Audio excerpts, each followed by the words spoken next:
Hare Krishna, dear devotees. Thank you all so much for your wonderful association, and really grateful to each and every one of you.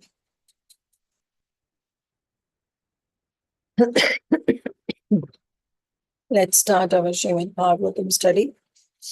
Offer our prayers to our spiritual master to seek auspiciousness, and then we'll go ahead.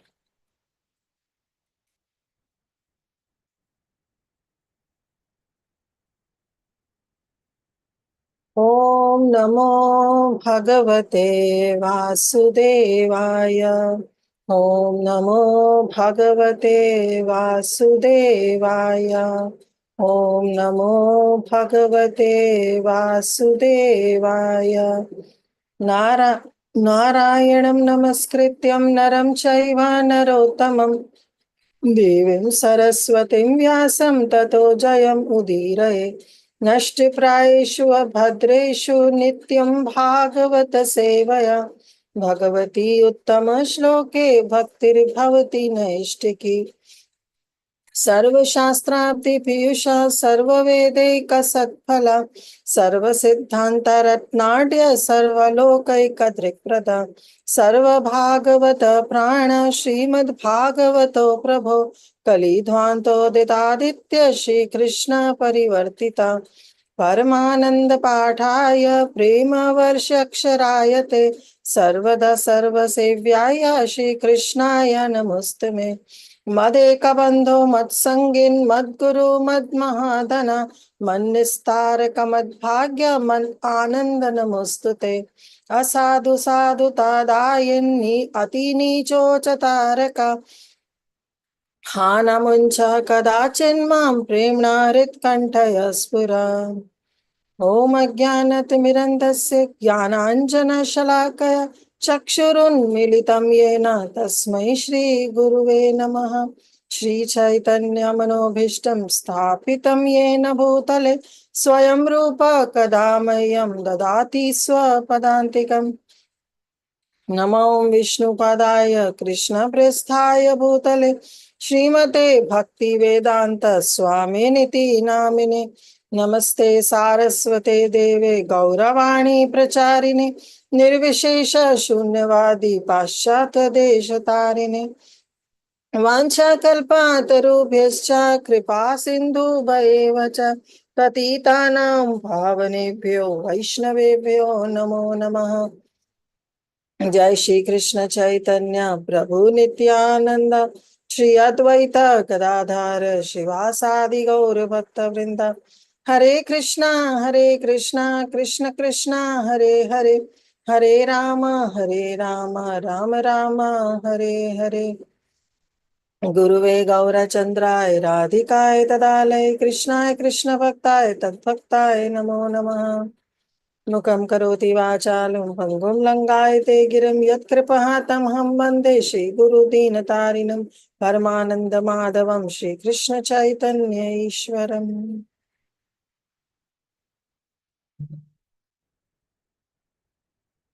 Hare Krishna, dear devotees. Once again, welcome you all in the study of Bhakti Vaibhav. Very happy to have you all to be in your wonderful association. My throat is not supporting me today, so please bear with me. So we are in the section. Okay, before I start, Preeti Vilasni Mataji has already uploaded test 2 and your closed book exam on your dashboard. Please look into it. We have reduced a lot of verses for test 2, and we have also changed some question bank for your closed book exams. So don't follow the study guide, follow the document that we have uploaded on dashboard. So we are in the section where we saw this chapter, that is chapter number 5, that entitles Narada's instructions on Srimad Bhagavatam. So in the previous verse, we saw that how further 3 questions were asked by Shaunakadi Rishi about Srimad Bhagavatam, about Sukadev Goswami and Parikshit Maharaj. So Suta Goswami is still answering only the first question. about Srimad Bhagavatam, because there were many aspects that were asked.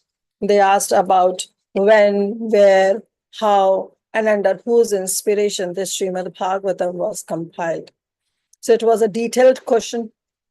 A lot of questions were embedded in that one question. And so our Sutta Goswami is also taking his own sweet time in answering all these questions in detail. So he talked about the Vyasadeva, how Vyasadeva was born, how he compiled and divided the Vedas into 4 parts, gave it to different professors so that they can continue. And then he himself, in his mind, contemplated and thought why he was feeling despondent. He came to the conclusion maybe he has not glorified the Lord, Supreme Lord Krishna fully, exclusively, but he wants to validate that whatever is going on in his mind is true or not. He was contemplating all alone near the bank of river Saraswati.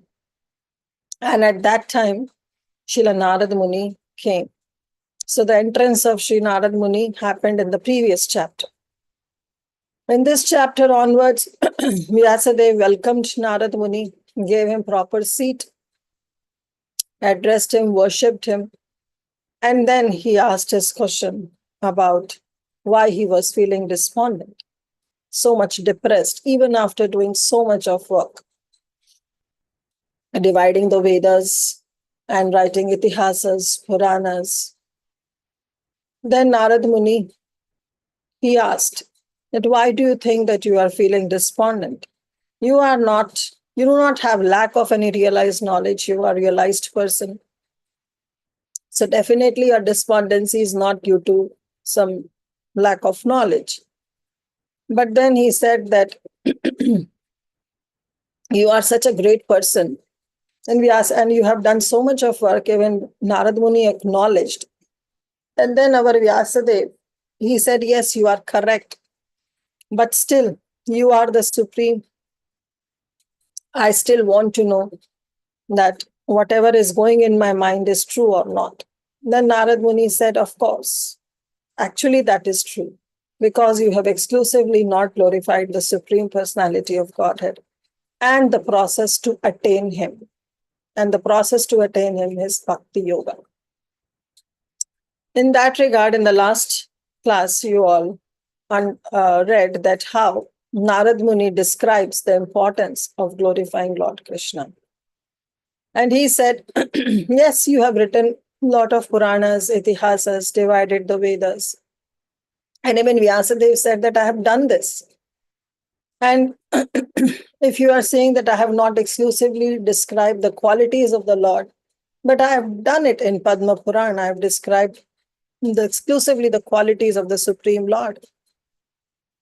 And Narad Muni said, but do remember, in that you have described, yes, but the process of Bhakti Yoga was not fully described. You still have put overemphasis on Dharma, Artha, Kama, and Moksha, which are the 4 Purusharthas. But I want you to describe the Pancham Purushartha, Prema Pumartha Mahan, coming on to the level of Prema Bhakti. That Bhakti Yoga you have not described. And then he said that he explained Vyasadeva that there are 2 kinds of literature. Okay, so that you all have covered, yes, last class. So what are the 2 kinds of literature? Please raise your hand, except Saudamani Sundari Mataji. I always see her hand to be raised first. I'm sorry, Mataji, but I want to give chance to others. Okay, what I will do is, today I will pick up. I'll pick one of you to answer this question. Okay. Yes, Rati Vilas Mataji. Are you there on the call? Rati Vilas Mataji. Hare Krishna, Mataji. Hare Krishna. Mataji, I'm driving right now, so sorry I missed that. Okay, no problem. I haven't asked any question. Are you able to answer or no? I can try. Okay. What are the 2 kinds of literature that were described in the last class by Narad Muni?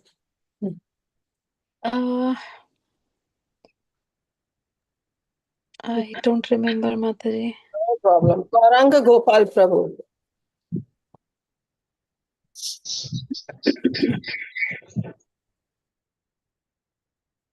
Gauranga Gopal Prabhu.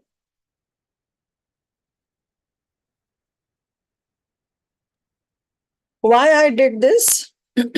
Because I see the participants, among those participants, only few were participating. Are you all joining it just for the sake of joining? Or are you all really into it? Okay. Jai Lakshmi, Prabhu Mataji. Jai Lakshmi. Uh, Yeah, Mataji. Hare Krishna Mataji. Material and transcendental. Literature. Excellent. Thank you. So there were materialistic and transcendental literature that Narad Muni described. So he said that in materialistic literature, even though it may be very good, it may be perfect in its composition, the choicest words are used in that materialistic literatures, but still, because those literatures are devoid of Lord's glories, they don't describe about the Lord. They are considered to be the pilgrimage for the crows. And therefore, those who are sadhava, those who are sadhus, they don't seek any pleasure in reading or studying those books. Even though they may be very perfect in its composition, in its grammar, in its vocabulary, everything may be very good. But because it is devoid of Lord's glories, it is simply useless. Another is the transcendental literature. For the transcendental literature, Narad Muni said, yes,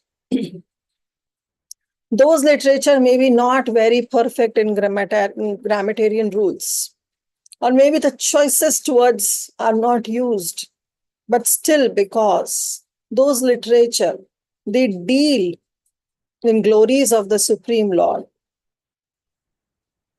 And as Prabhupada very beautifully writes, it creates a revolution in the impious lives of a misguided civilization.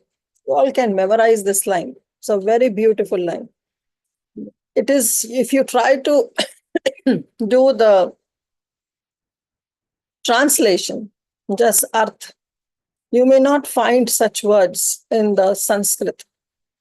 But because Prabhupada has put his own emotions, his own ecstasy in those purports and those translations, so he also does bhavarth. One is arth, only the word-to-word meaning, and then composing it or writing it in a sentence form.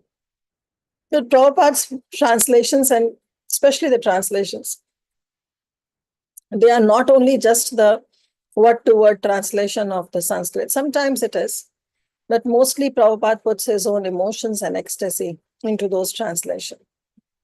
And he does bhavarth. So he says that transcendental literature, because they fully describe the Supreme Personality of Godhead and have the capability to create a revolution in the impious lives of the misguided civilization, even though they may be imperfectly composed, they may not be perfectly composed, still, Shravanti, Gayanti, Grinanti, Sadhava. Still the sadhus, still the saintly person, they sing, they hear, and they accept. Grananti. They accept such literatures. So then Narad Muni will continue. I'm sorry I put two devotees on spot today, but I really want your participation. Okay. So we'll continue and share my screen. So this was the verse, Tadvag Visargo Janata Kaviplavo, Yasmin Pratishlokam Abhatvati api, Namani Anantasya, Yasho Nikithani Yat, Shrivanti Gayanti Grinanti Sadhava. It's a verse for memorization. Please do memorize it. Text 12, from where we are supposed to start today. So our Vyasadev, our Narad Muni, when he said that these transcendental literatures are very important. So then he wants to bring this point that these transcendental literature, they deal only in the glories of the Supreme Lord. And of course, they describe the process also by which you can attain the Supreme Lord. And that process is the process of Bhakti Yoga. So he says that Bhakti, the ingredient of Bhakti is very important. So text 12, he'll recite.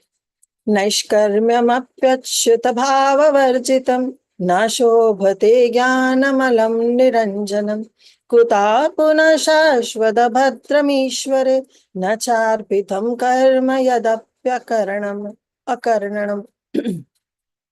So what he's saying is, Narad Muni is saying, Naishkarmyam. What is Naishkarmyam? Is Nishkam karma.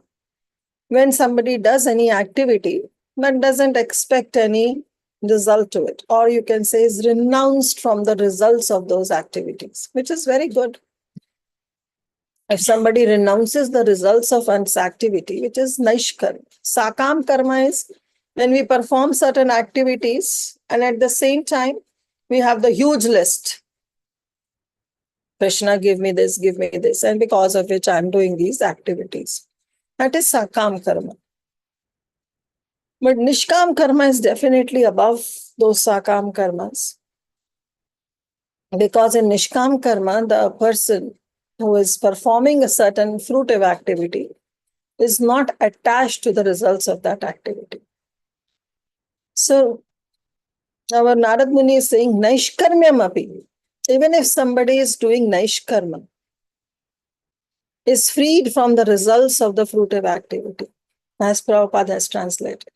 But Prabhupada also used the word self-realization.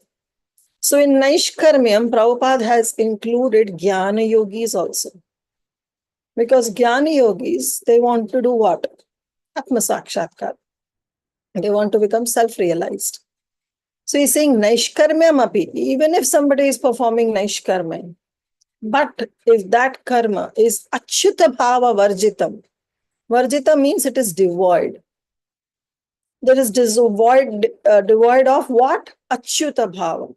That means if that Naishkarmyam is devoid of performing some work for the pleasure of the Supreme Lord, if the Supreme Lord is not the center of those activities, it is varjitam, it is devoid of the presence of that Supreme Lord, then that Naishkarmyam, na shobhate, it doesn't look well, it is useless. I think we lost you, Mataji. We can't hear.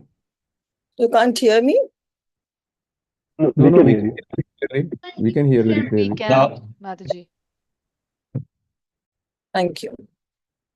So he's saying Naishkarmyam apyachyuta bhava varjitam. If that is devoid of achyuta bhava, if that is devoid of the presence of the Supreme Lord, or for the sentiments or the emotions for the Supreme Lord, na shobhate jnanam alam niranjanam. Na shobhate, it is not glorious. That Naishkarmya is also not glorious. Otherwise, Naishkarmya is so glorious, right? We say, oh, you do some activities and you are not attached to the results of those activities. It is very, very glorious. But if it is devoid of keeping Krishna in the center, then that is na shobhate. It is not at all glorious. And that jnana also, even if somebody is jnana yogi or jnana bhakta, alam niranjanam. Niranjana means of not having any designation. Sarvapadhi vinirmukto. Sari upadhi de dete hain. Means get free of all designations. That jnana is also useless. So achyuta bhava varjitam in the verse, it connects to Naishkarmyam also. It connects to jnana alam niranjanam also. And na shobhate similarly connects to both of them. So if somebody is Naishkarmi, or if somebody is Jnani, who is devoid of all designations, but because they don't have any bhav any emotions or sentiments for Supreme Lord, who is Achyuta. Achyuta means who is infallible, doesn't fails. Then all these activities are not glorious, na shobhat, they are waste. Kutaha puna, then what to talk about? Shashvat, abhadramishware, na charpitam karma, yat api akarman. And what to talk about Sakam Bhaktas? Those Sakam Bhaktas, what is their position? Shashvat abhadram. They are always doing inauspicious things. Now you can say, well, Sakam Karmas or the Karma Yogis, they are doing certain activities. But because they are expecting the result out of it, they are attached to the result. So our Narad Muni is saying Sashvat means eternally it is abhadram, it is inauspicious. Why it is inauspicious? Because the Sakam Bhaktas, when they are doing the activities, they are expecting results. So that is a Vanijya thing, means businessman. That happens in a business deals, give and take. So they develop that business deals with the Supreme Lord. That is why it is inauspicious. But he's saying Sashvat, it is eternally inauspicious. Why? Because after that, once after Karma Yogis, they achieve their perfection. That is also inauspiciousness. Why? Because where the Karma Yogi land to? Maybe to some heavenly planets, because they have done a lot of pious activities. Yes, in turn, they have expected a lot of wealth, a lot of opulence. But because of their pious deeds, they get heavenly planets. But then what happens when somebody goes? Shinya punya martyam loke. Once their punyas are destroyed, they are come back into this martya loka. So is going to heavenly planet is good, is auspicious? No. So karma yogis from the start also, whatever the activities they are doing is inauspicious. The perfection they achieved after performing Sakam Bhakti is also not Bhakti, but Sakam people, devotees, who are doing this karma khanda activities. The perfection they achieve is also inauspicious because they will come down. Why Ishware na charpitam karma yadapi akaranam? Then what to talk about these Sakam karma yogis, which causes suffering both during the practice and even at the stage of perfection. Why? Na charpitam. Because they have not done arpita. They have not dedicated their karma towards the Supreme Lord, Ishware. Na charpitam karma. They have not dedicated their karma or the results of their activities to the Supreme Lord. Therefore, they are inauspicious, right from the starting and even at the end. So that's what is explained. I request devotees, they can read the translation. Again, I'll not put you on spot. You can raise your hand. Yes, Sadamini Mataji. Translation by Srila Prabhupada. Knowledge of self-realization, even though free from all material affinity, does not look well if devoid of a conception of the infallible God. What then is the use of fruitive activities which are naturally painful from the very beginning and transient by nature, if they are not utilized for the devotional service of the Lord? Yes. Thank you, Mataji. So Narad Muni is putting this rhetorical question. What is a rhetorical question? The rhetorical question is a question in which the answer is already embedded in it. So he's saying, then what is the use of fruitive activities, which are very painful from the very beginning and are transient by nature, if they are not utilized for devotional service of the Lord? So what is the use? It's useless. That's what he's saying.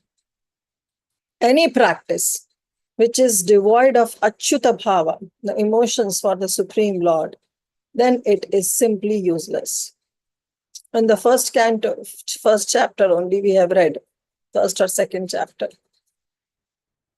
Dharma swanishtha pamsam vishwaksena kathasuya notpade yatiratim shrama eva hi kevalam. Eva. It is a useless labor because it is not utilized for the devotional service of the Lord. Clear? Let's read the purport. As referred to above, not only ordinary literatures which are devoid of the transcendental glorification of the Lord are condemned. Definitely materialistic literatures are condemned. But our Narad Muni is saying, but also the Vedic literatures and speculation on the subject of impersonal Brahman, that is Jnanis. They are also devoid of devotional service and therefore they are also condemned. That's what Prabhupada is saying. When speculation on the impersonal Brahman is condemned on the above ground, why? Because it is devoid of Achyuta Bhava. Then what to speak of ordinary fruitive work, which is not meant to fulfill the aim of devotional service? Such speculative knowledge and fruitive work cannot lead one to the goal of perfection, because the goal of perfection is not dharma, artha, kama, moksha. The goal of perfection is prema, to achieve love of God. And any step you take, whether it is karma, jnana, naishkarmya, they all cannot lead to the goal of perfection. Why? Because they are devoid of devotional service. Fruitive work in which almost all people in general are engaged is always painful, shashvat. Eternally it is painful, either in the beginning or at the end. During the practice, the sadhana process also, it is useless. And once somebody achieved the sadhya, the goal of their activity, that is also useless because it is still material. It lies on the material realm. It can be fruitful only when made subservient to the devotional service of the Lord. When that karma kanda becomes karma yoga, when the Supreme Lord is involved, then, and when the devotional service of the Lord is involved, then it becomes fruitful. Otherwise, it is shramaiva hi kevalam. In the Bhagavad Gita also, it is confirmed that the result of such fruitive activity may be offered for the service of the Lord. Otherwise, it leads to material bondage. Which verse it is? Quickly raise your hand. Very famous verse. Which verse is this? You all are Bhakti Shastris. Come on. No santo muchyante sarva kilvishay bhunjate te tvagam papam ye pachinti atma karana. Is that the verse, Mataji? In the Bhagavad Gita, it is confirmed that the result of fruitive activity may be offered for the Supreme Lord, for the service of the Lord. Otherwise, it leads to material bondage. Yes, Divyangi Mataji. यज्ञात् कर्मणो Yeah. तदर्थं कर्म कौन्तेय मुक्तसङ्गसमाधिना. Excellent. Yes. Yajnartha karmano nyatra. Lokoyam karma bandhana. If that is not done for the Supreme Lord, it brings material bondage. Tad artham karma kaunteya. O Kunti, O son of Kunti, if you offer the results to me, mukta sanga samachara. Then he says, the bona fide enjoyer of the fruitive work is the personality of Godhead. Bhoktaram yajna tapasam sarva loka maheshwaram. He is the enjoyer. He is the benefactor. And thus, when it is engaged for the sense gratification of living beings, it becomes an acute source of trouble. If anything we use for our sense gratification, then it becomes an acute source of trouble. Why? Because we have to bear the consequences. Whether we do impious misdeeds also, definitely we have to bear. But for pious deeds also, we have to come back to this material world. It doesn't get nullified. If we do 4 impious, We did 6 pious, minus 2, minus them, and come to the result that, okay, 2 pious deeds we have to bear. No, it doesn't get nullified. You have to come back to bear the results of 4 impious deeds that you have done and for the 6 pious deeds that you have done. So therefore, Narad Muni is saying, Naishkarmyam apyachyuta bhava varjitam na shobhate jnanam alam niranjanam. Kuta puna shashvat abhadram. It's inauspicious. Ishvare na charpitam karma yadapi karma. So therefore, you have to focus on Bhakti Yoga. You have to describe the process by which one can attain the relationship with the Supreme Lord. Okay.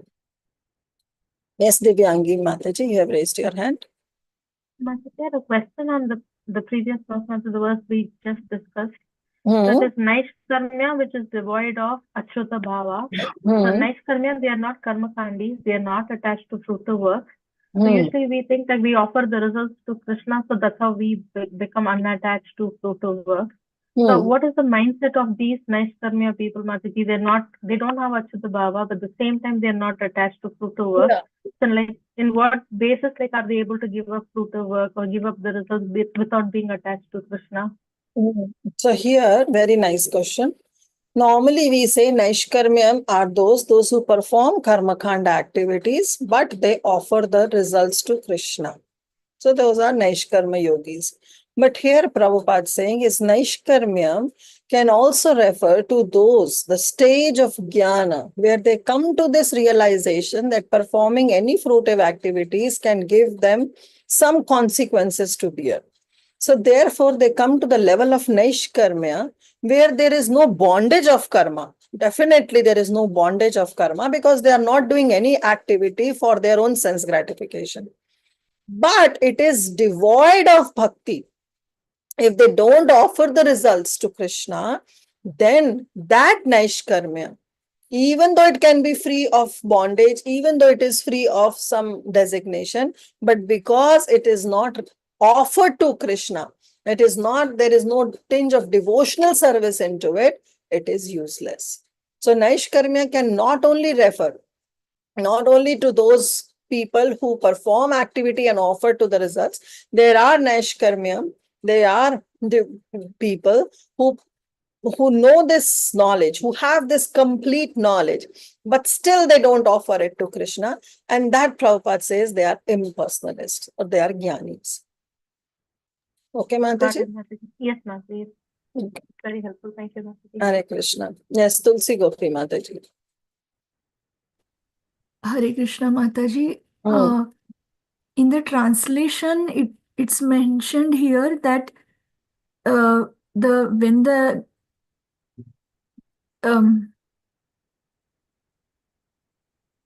sorry, somewhere I thought it's enjoyed. Somewhere was it in the purport when it is used? Because it's not in the translation. The word enjoyed. I just got confused. That's Engaged is there, not a word enjoyed. Yeah, the bona fide enjoyer of the fruitive work, the personality of Godhead. And thus, when it is engaged for the sense gratification, it becomes an acute source of trouble. Bhoktaram yagya tapasan. Oh, yeah. Here I had a question. Okay, that actually, it's. I was just reflecting or whatever that the Lord also doesn't enjoy this kind of fruitive work, na? Even if we say it's meant for the bhog of the Lord, but ultimately the Lord only enjoys love, right? Anything love and devotion that's offered. That's true, but that is the highest. If a devotee who is not on the level of this prema bhaktas, on a level of prema bhakti, then if they do whatever activity, they do yajna, they do any kind of austerity, they do any kind of penance, then Krishna says, do it for my pleasure. Because I am bhoktaram yajna tapasam. In Bhagavad Gita it says, right? He says, Yes. I am the ultimate benefactor. You do any kind of yajna, tapa, anything, but you offer it to me. So if Krishna, I am not there and you use it for your sense gratification, then naturally you will become the acute source of trouble. I see. So Krishna will still accept it, but he will not really relish it. But he'll still accept and give some credit. Exactly. That's what Krishna says. Because all the Sakam Bhaktas, what he says, Akama, Moksha Kama, Sarva Kama, what is that? Dharadi Tivrena Kama Bhakti moksha Yogena kama va. Tivrena Bhakti Yoga. Yogena Yajeta Purusham Param. Even if you have Sakam thing, even if you have some desires, at least come to me. Krishna will accept. Why not? Okay, so I was connecting that, unless I was connecting it with the other class in the recent past, that unless we satisfy the senses of the Lord in the previous verses, the Jivatma will never get satisfaction. So if we haven't pleased the senses of the Lord, but we are just offering, then it's partial experience, right? Like if Krishna is not pleased, then by doing this, we will also not get complete pleasure and satisfaction. We'll also just get partial experience or That's the satisfaction. highest, Mataji. That's the highest. Okay, yes, Mataji. Pleasing the senses of Krishna. Rishikena Rishikesha Bhakti Ruchyate. Narad Muni himself defines Uttama Bhakti. Sarvapadi Vinirmukta. Give up all designations and serve the senses of the Supreme Lord. But here he's saying that even if you are on the lower level, then at least do it for Krishna. Bring Achyuta Bhava. If it is devoid, then it is source of trouble. Yes, Okay, Mataji. Okay, let's go ahead in text 13. Atho Mahabhaga Bhavana Moga Drikshuchi Shrava Satyarato Drita Vrata Urukramasya Khila Bandha Muktaye Samadhinanu Smaratat Vicheshitam. Atho, therefore. Yes, Vrinda Vaishnavi Mataji, you want to say something? No, Mataji, I raised to read the translation. Sorry. Okay, go ahead. Go ahead. Read the translation. Go ahead. Oh, Vaibhav, your vision is completely perfect.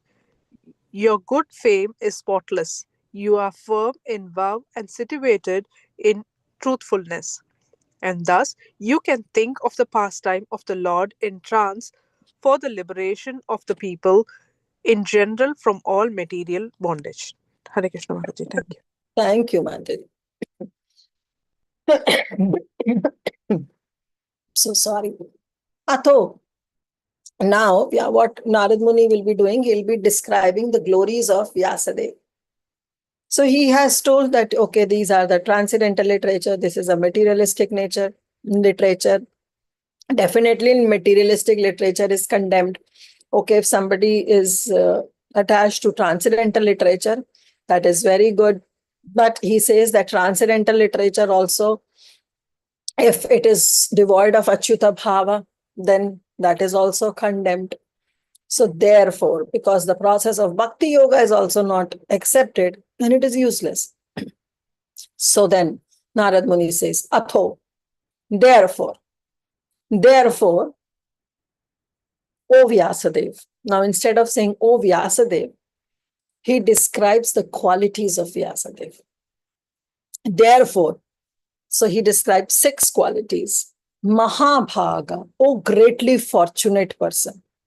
So he's not calling directly, therefore, Vyasadeva, you should do this. No. He says, therefore, O greatly fortunate person, Bhavan. Bhavan refers to, in a very respectful manner, your goodness or yourself. So Narad Muni is very respectful to Vyasadeva. So in Bhakti Shastri class also we discussed that what is Bhavan. Bhavan means, like in English, we only address each other with the word you. Whether somebody is junior or our peer or our senior, we always address as you. But in Hindi, we have tu, tum, aap. Right? Tu is for those who are younger to us. Tum is for those who are peers to us. Or aap is when we offer respects to our elders. So in Sanskrit also, Aap is what is Bhavan. Okay, so Narad Muni is very respectful to Vyasadeva. So the first quality he talks about is Mahabhaga. You are greatly fortunate. And then second, he says, you are Amoghadrik. Amoghadrik. Drik, Amogha means perfect, without any error, without any faults. And you are perfect seer. Amoghadrik. Drik means to see. Why Vyasadeva was a perfect seer? Because he was Trikaladarshi. He could see past, present, and future. So these are the two qualities he mentioned. Third, he says, is Shuchi Shrava. Suchi means spotless, something which is not contaminated, which is clean, which is pure.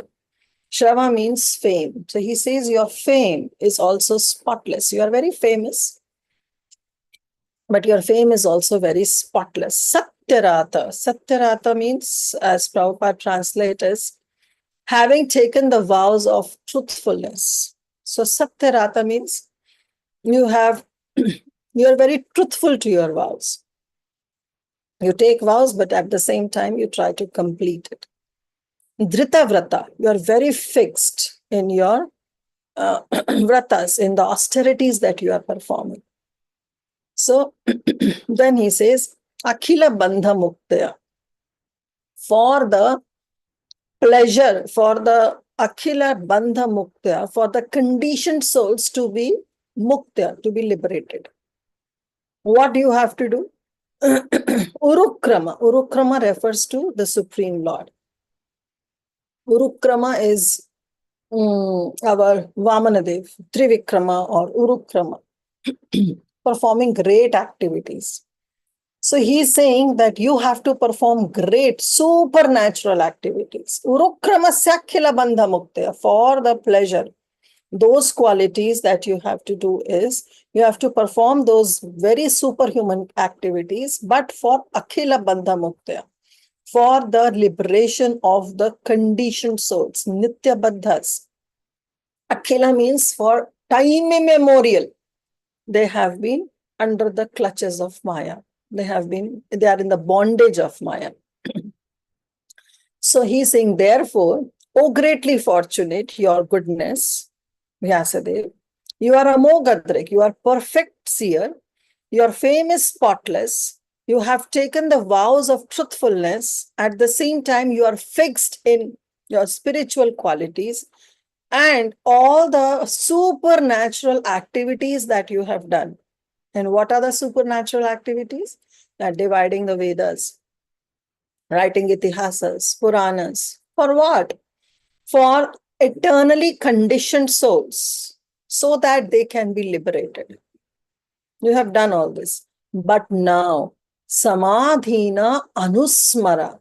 Now you think repeatedly on the Supreme Lord. Tad Vichetisam, the various pastimes of the Supreme Lord.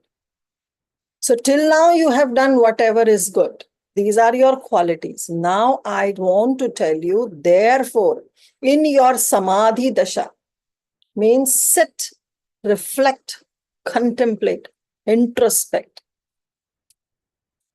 Come in your Samadhi Dasha, and in that Samadhi Dasha, Anusmara. Anusmara means think repeatedly, constantly. You have to think on the Supreme Lord.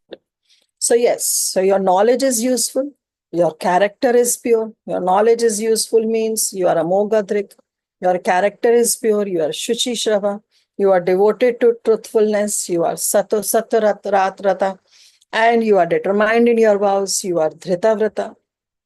But now, in your Samadhi, by fixing yourself in your mind, now you have to remember Anusmara on the various pastimes of the Lord, because that is going to do what? That is going to give liberation to the people who are eternally conditioned. So here the word remember is very important. Anusmara, that you have to remember, and you have to reflect on the different pastimes of the Supreme Lord. And then you have to explain it to others. So first you have to remember your own self, And then you have to write it down or explain it to others for the benefit of the people.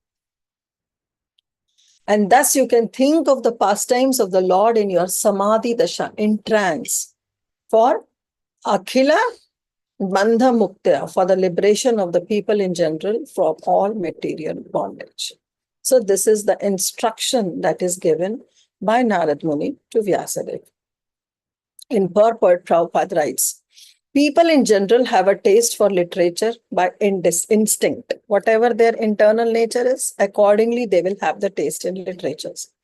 They want to hear and read about the authorities, something about the unknown, but their taste is exploited by the unfortunate literatures which are full of subject matter for the satisfaction of the material senses.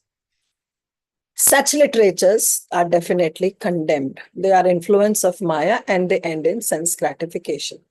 These literatures, although they are worthless in the true sense of the term, because they don't describe the glories of the Supreme Lord, they may be decorated to attract the attention of the less intelligent people. Poor fund of knowledge, as Prabhupada always says. Thus, the attracted living entities, they are more and more entangled in the material bondage. Narad Muni, being the best among the Vaishnavas, being compassionate towards these such people who are in the lower fund of knowledge, those who have become victim to this worthless literature, advises Srila Vyasadeva to compose the transcendental literature, which is not only attractive, but can also actually bring liberation from all kinds of bondage. Srila Vyasadeva or his representatives are qualified because they are rightly trained to see things in true perspective. Srila Vyasadeva and his representatives are pure in thought due to their spiritual enlightenment, fixed in their vows. These are the qualities that he mentions. The fallen souls are very eager to receive novel informations every day. And the transcendentals like Vyasadeva or Narada can supply such eager people in general with unlimited news from the spiritual world. So yes, we all hanker for the everyday news, what is happening in this world. But if we look and consult the scriptures, we have unlimited news from the spiritual world. Our acharyas have written books after books just on the spiritual world or on the relationships that the devotees have with Krishna or about the various Vaikuntha planets. So there is innumerable information. But the thing is, we have to have the taste for it. In the Bhagavad Gita, it is said that material world is only the part of the whole creation. Our material existence, not only our universe, but all the universes that are emanating from the body of Karanadakshayi Vishnu or Mahavishnu, those all universe, they are only 1/4. Ek pad vibhuti. It's only 1/4 of the entire opulence of the Supreme Lord. And the spiritual world is 3 pad vibhuti. And is only the part of the whole creation. And this earth is only a fragment of the whole material world. So imagine all the universes, they are only 1/4 of the entire creation, including the spiritual world. So our material world, all the universes, it's only 1/4. Now imagine in all those universes, we have one universe in which we are in. And in that one universe, and there are so many planetary systems. In that planetary system, there is one Bhumandala. In that one Bhumandala, there are so many dvipas. And among those dvipas, we are in Jambudvipa. In Jambudvipa also, there are 9 varshas. Among those 9 varshas, we are in one varsha, that is Bharat Varsha. And there are so many continents. And among those continents, there is one America Khanda or Bharat Khanda in which we are in. So imagine what is the position. It's insignificant. Insignificant. So there are thousands and thousands of literary men all over the world, and they have created many, many thousands of literary works for the information of the people in general, just to bind them for in this material world. How many scriptures in the public library you go and you see that gives you the way out of this cycle of birth and death? First of all, they don't even consider that this birth and death, this janma mrityu jara vyadhi is actually a problem. They don't even consider.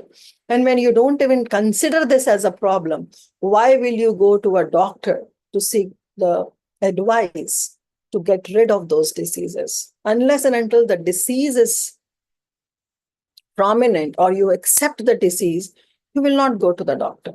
So these people don't even consider that this janma mrityu jara vyadhi is a problem. So therefore, they don't seek the solution for it. This is due to the spiritual vacuum in those literatures. Therefore, the Vedic literature, especially the Bhagavad Gita and Srimad Bhagavatam, are specially recommended to suffering humanity to bring about the desired effect of liberation from the pangs of material civilization, which is eating the vital part of human energy. Bhagavad Gita is spoken message of the Lord himself recorded by Vyasadeva. And the Srimad Bhagavatam is the transcendental narration of the activities of the same Lord Sri Krishna and his devotees, which alone can satisfy the hankering desires of the living entities for eternal peace and liberation from miseries. Srimad Bhagavatam therefore is meant for all living beings, all over the universe, for total liberation for all kinds of material bondage. You can memorize this line for your distribution of Srimad Bhagavatam. Srimad Bhagavatam is not a sectarian book. It's not a Hindu book. Prabhupada says it is meant for all living beings all over the universe for the total liberation from all kinds of material bondage. See the choicest of words that Prabhupada uses. Such transcendental narrations for the pastimes of the Lord can be described only by the liberated souls like Vyasadeva because they are Trikaladarshi.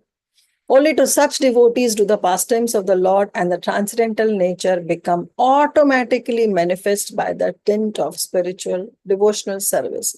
So this also we know that if we want to really know the imports of Srimad Bhagavatam, we cannot get it through Bhakti Vaibhav classes or through joining some academic courses. No, you will not get. I can assure you sorry, that just getting a Bhakti Vaibhav certificate will not give you the certificate that you have really understood the imports of Srimad Bhagavatam. It has to automatically manifest. Divya Gyan Hriday Prakashito. Okay, it has to automatically manifest by the process of devotional service.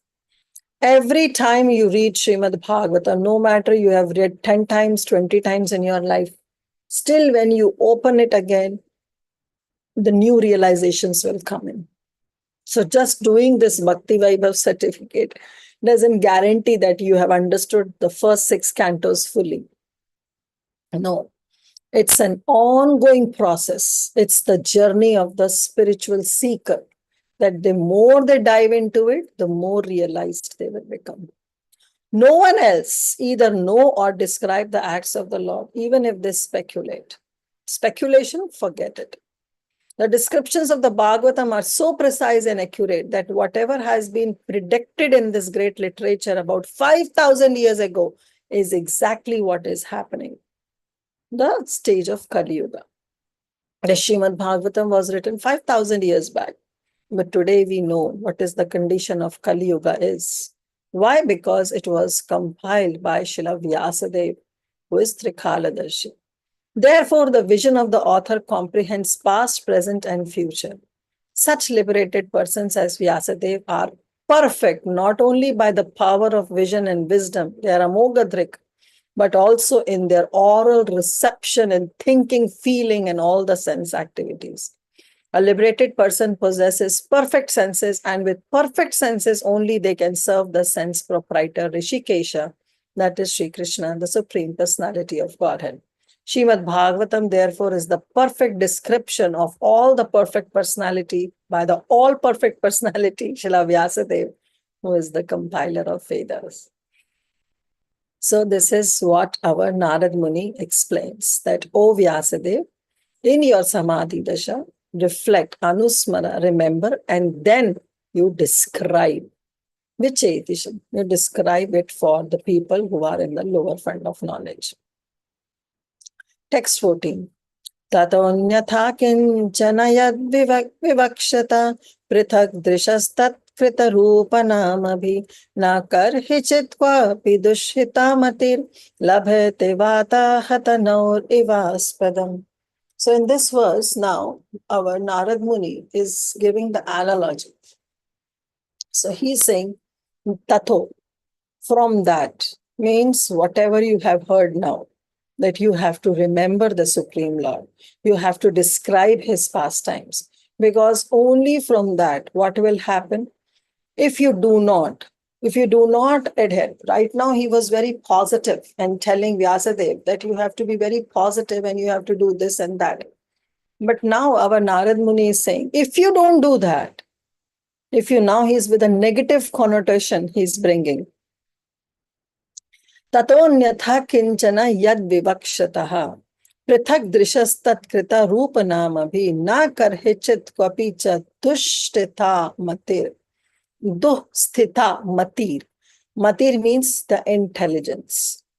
The intelligence, the mati, it becomes duhsthita. Sthita means which is very much stationed at one place. But that intelligence doesn't get stationed at one place. It becomes duhsthita.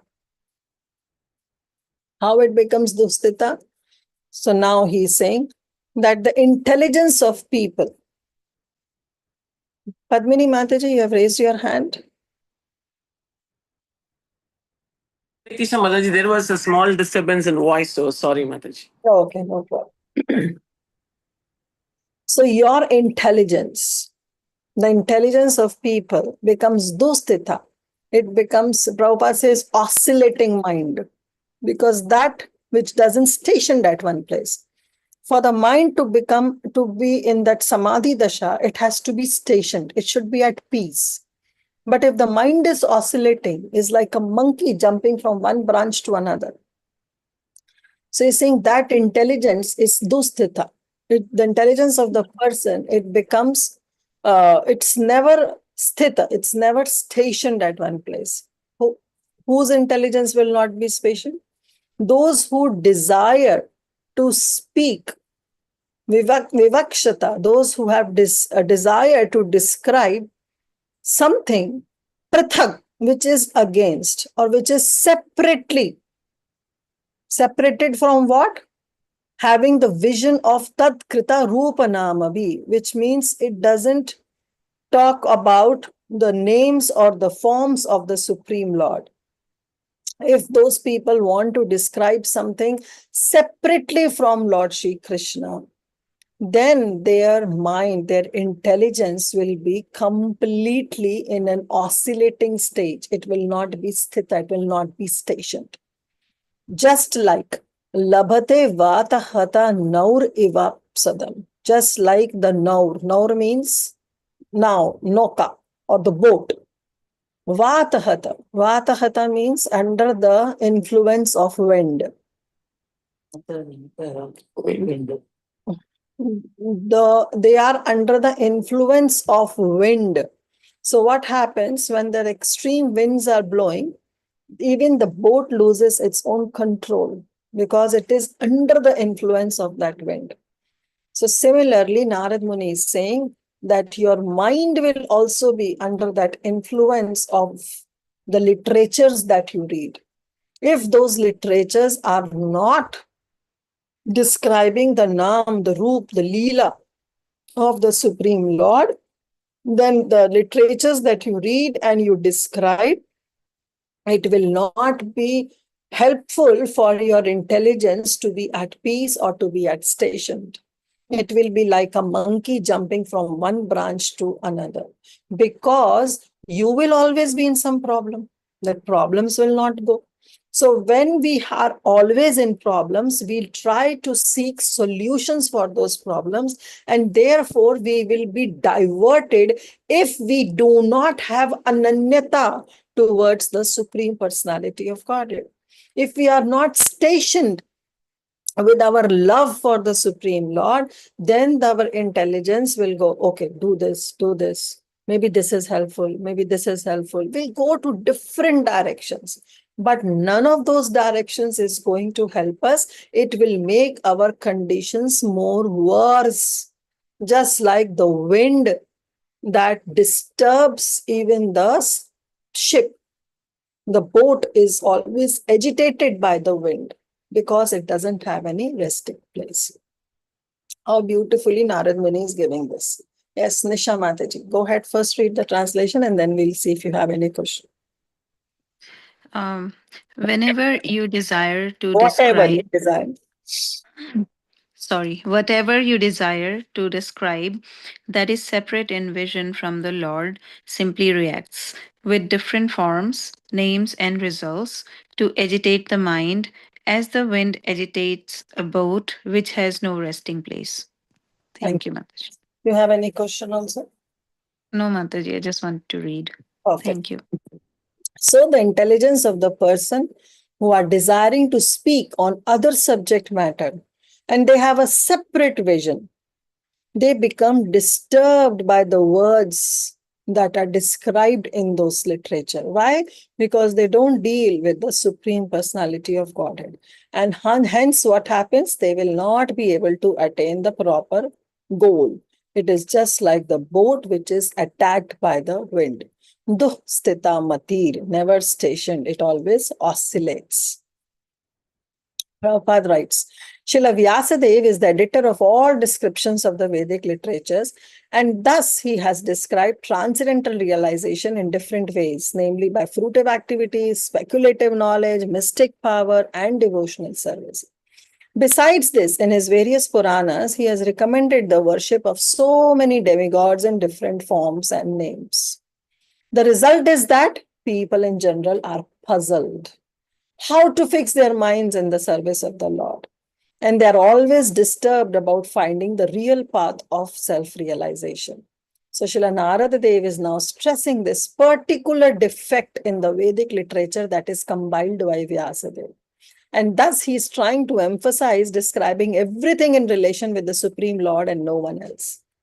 In last class that I took, somebody asked this question about why he wrote this Puranas. I think so it was Shama Gopal Prabhu.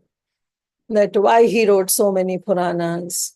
In one Puran, he's saying Shiva is supreme. In another Puran, he's saying Devi is supreme. So what is the use? So this is what Narad Muni is now telling. That you have tried to emphasize, you have compiled the Vedic literature and trying emphasize describing everything. So what he has done is, this is the particular defect in the Vedic literature because you have introduced so many paths. You have introduced the paths of worshipping various demigods. Then you have introduced the paths of fruitive activities, karma khanda, the speculative knowledge, mystic power. You have done all, and you have also described devotional service, but you have not exclusively emphasized on devotional service. So therefore, you have misguided them more. People are more misguided. In fact, there is nothing existence except the Supreme Lord. The Lord is manifested in different expansions. He is the root of the complete tree. He is the stomach of the complete body. And pouring water on the root is the right process to water the tree, as much as feeding the stomach supplies energy to all parts of the body. Yatho taror mula nisechanena tripyanti tat skanda bhujo poshaka. So if you water the root, the entire plant is nourished. Similarly, if you feed the stomach, the entire body is nourished. In fact, therefore, Srila Vyasadeva should not have compiled any Puranas other than the Bhagavat Purana, because a slight deviation from that may create havoc for self-realization. This is very important. If we want to become self-realized, a slight deviation from that may create havoc. How to understand this? See, if you have a railway track, the railway track, they're always parallel. Always parallel. Imagine while building that railway track, just 1 degree, just millimeters, it is little bit diverted. Imagine. It doesn't matter. 1 millimeter. But imagine if that 1 millimeter continues, then the same railway track which has to be parallel, it will be diverted. Just with 1 millimeter in the start. So therefore it is said that when you are in this process of bhakti yoga, you have to be very, very serious. A little diversion you take. अरे क्या होता है? थोड़ा movie देख लिया, थोड़ा Bollywood सुन लिया, hearing Bollywood songs or attending going some cinema hall, seeing some movies, eating non-Krishna prasad. Little diversion.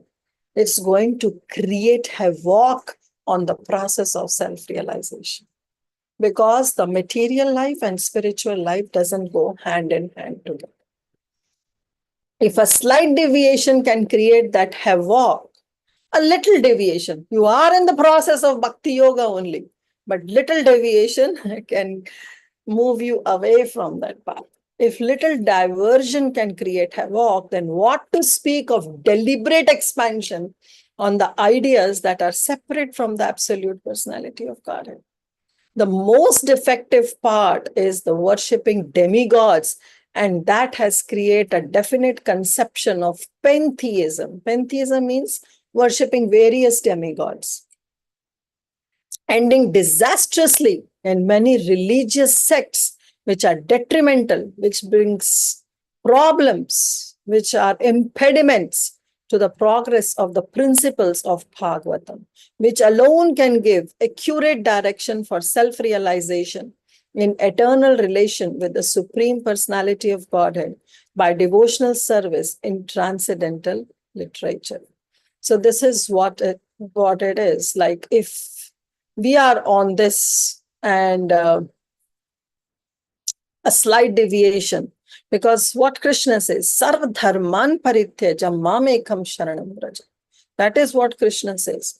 But if we do not follow and we worship various demigods, then definitely we will not achieve our goal, will not progress. And that is also against Bhagavatam. Bhagavatam in the Mangalacharan only says, Dharma projita kaitavatra paramo nirmat saranam satam. And Bhagavatam says that Kaitava dharma has to be rejected right in the start, because Bhagavatam deals not in the four Purusharthas, but Bhagavatam deals in the Pancham Purushartha, that is prema. Then Prabhupada says the example of the boat disturbed by whirling wind is suitable in this as respect.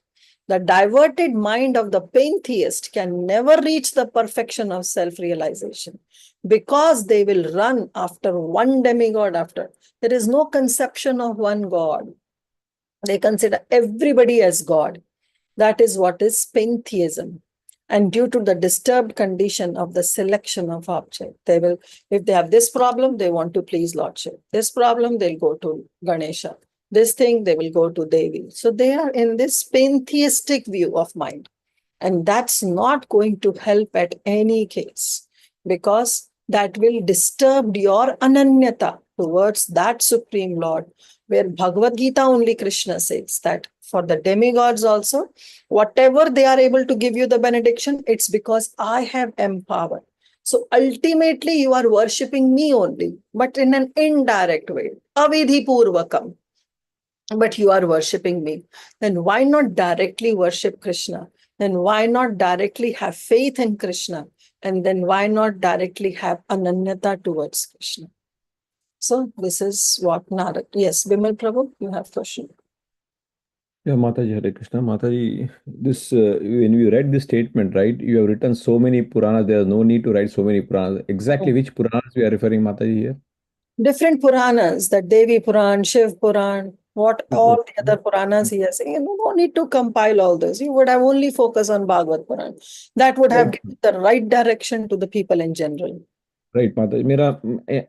I'm finding with my one question within myself, like Krishna has given Vedas, right? Origin Aya Krishna Bhagavan se Vedas he has given, right? And Vedas are not understandable by normal human beings, or it's very high level.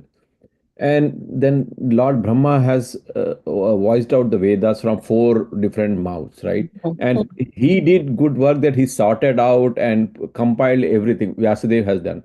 So basically, Jo Krishna Bhagavan, what Lord Krishna has given, he has helped us to understand Vedas and he has sorted out and written the Puranas for us to understand, right? So Lord Krishna is the origin who has given Vedas. He has not given Bhakti Yoga only, what I'm thinking, Mother, because he has given so many Vedas, right? Because the origin is coming from Krishna, right? And then Lord Brahma has voiced it out, but it is coming from 4 different mouths and it is not sorted. He sorted it out and he has tried to. So the Vedas are not able to understand. That's the reason he wrote in the form of stories, Puranas, and also people can start understanding it, right? यहाँ पे my confusion is there. Then in this process, Lord Krishna did not give Bhakti Yoga or what? I don't know what to say, but that's what is I don't know what to say. This is what I'm thinking, Mataji. Yeah, you're right. So this is what even Vyasadeva is asking now. Okay. Okay. So now Vyasadeva is saying, oh Narad Muni, you have told me that why should I have written Puranas? Why I have written? But try to understand my mindset also. So Vyasadeva is saying, I have presented this material happiness in the form of different Vedas, Puranas, so that in order to promote scriptures among the materialist person who do not understand Bhakti.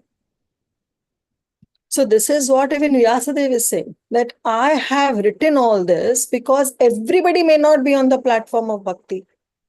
So those who do not understand Bhakti, for them also I have to give something they can hold on to it.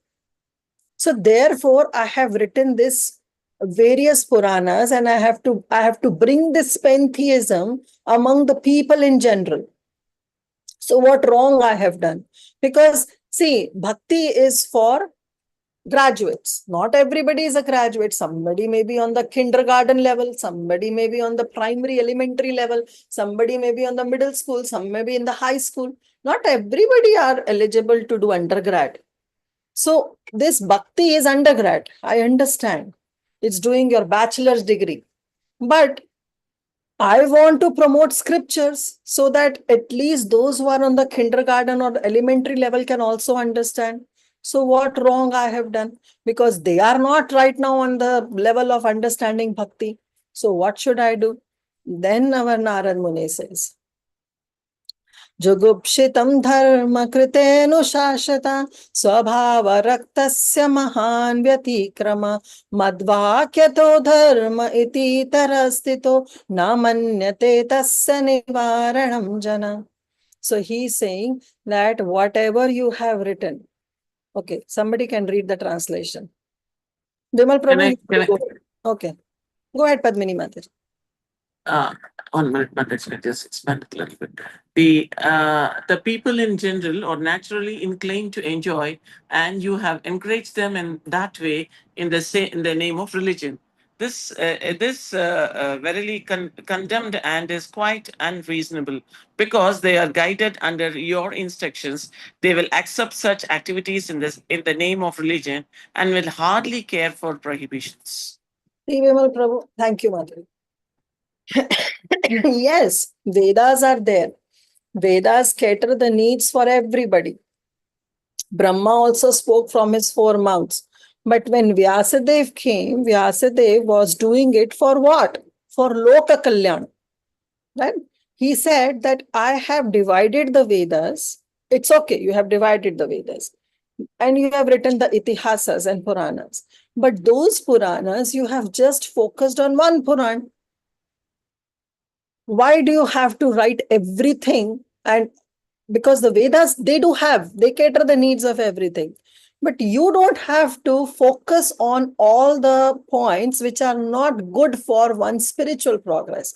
You would have focused only on Bhagavad Puran. So Vyasadeva said, but why? When Vedas have everything, why shouldn't I bring it forward for the benefit of all the people, those who are on the elementary level or middle level? Why not?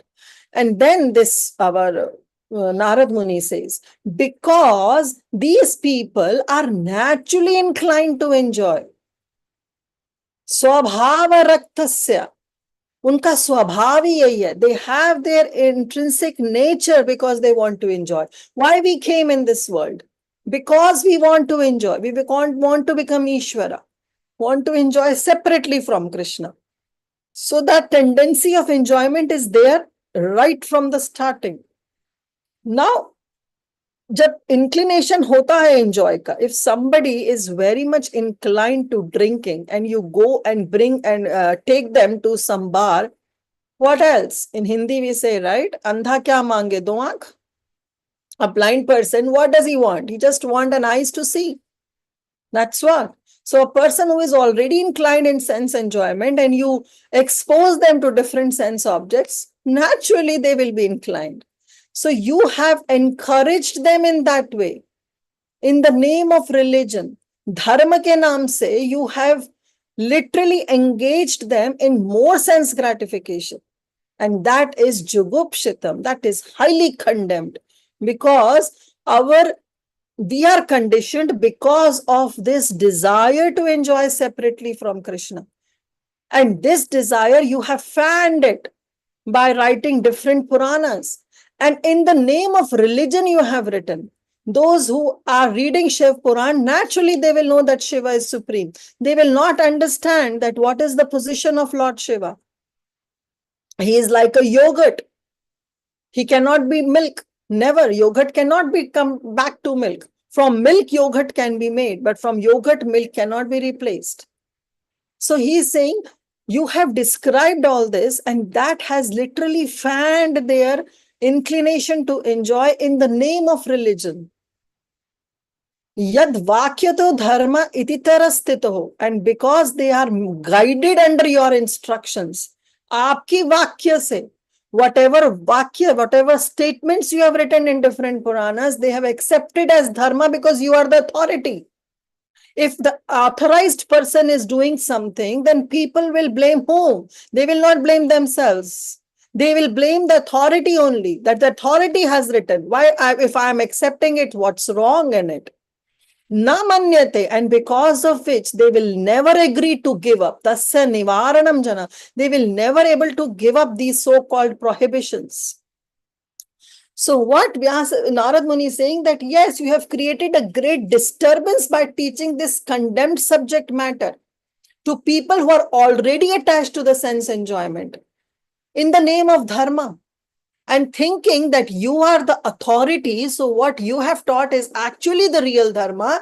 They are now not considered to giving up. They are not considering. Na manyate tasya nivaranam jana. They are not ready to give up such prohibitions. A classic example, in the Vedas, it is written that it is okay to eat meat. Now in the Vedas, what has been written? Now, who is going to read the Vedas? Nobody. But in the Vedas, it is written, it's okay to eat meat. But there are the list of things when you can read, how you can eat, and then what are the consequences also you eat. But people, they just take this one-line definition that it's okay to eat meat. And in the name of that it is coming from Veda and it is dharmic, they have opened slaughterhouses. This is the deviation that is happening in the mind of people. So he's saying, you have created more disturbances. Mahan vyatikramaha. Mahan vyatik, the great disturbance. Vyatikrama means the great disturbance that you have created.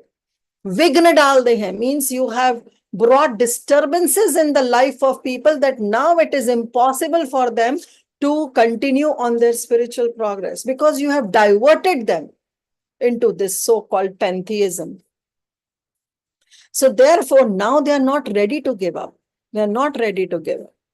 Yes, Padmini Mataji, you have raised your hand. Hare Krishna Mataji, my simple question is: this Vedic literature was basically came from Brahmaji, and it was given to all of us. Only the expansion is done by him. Is he be totally? Why should he be condemned for this?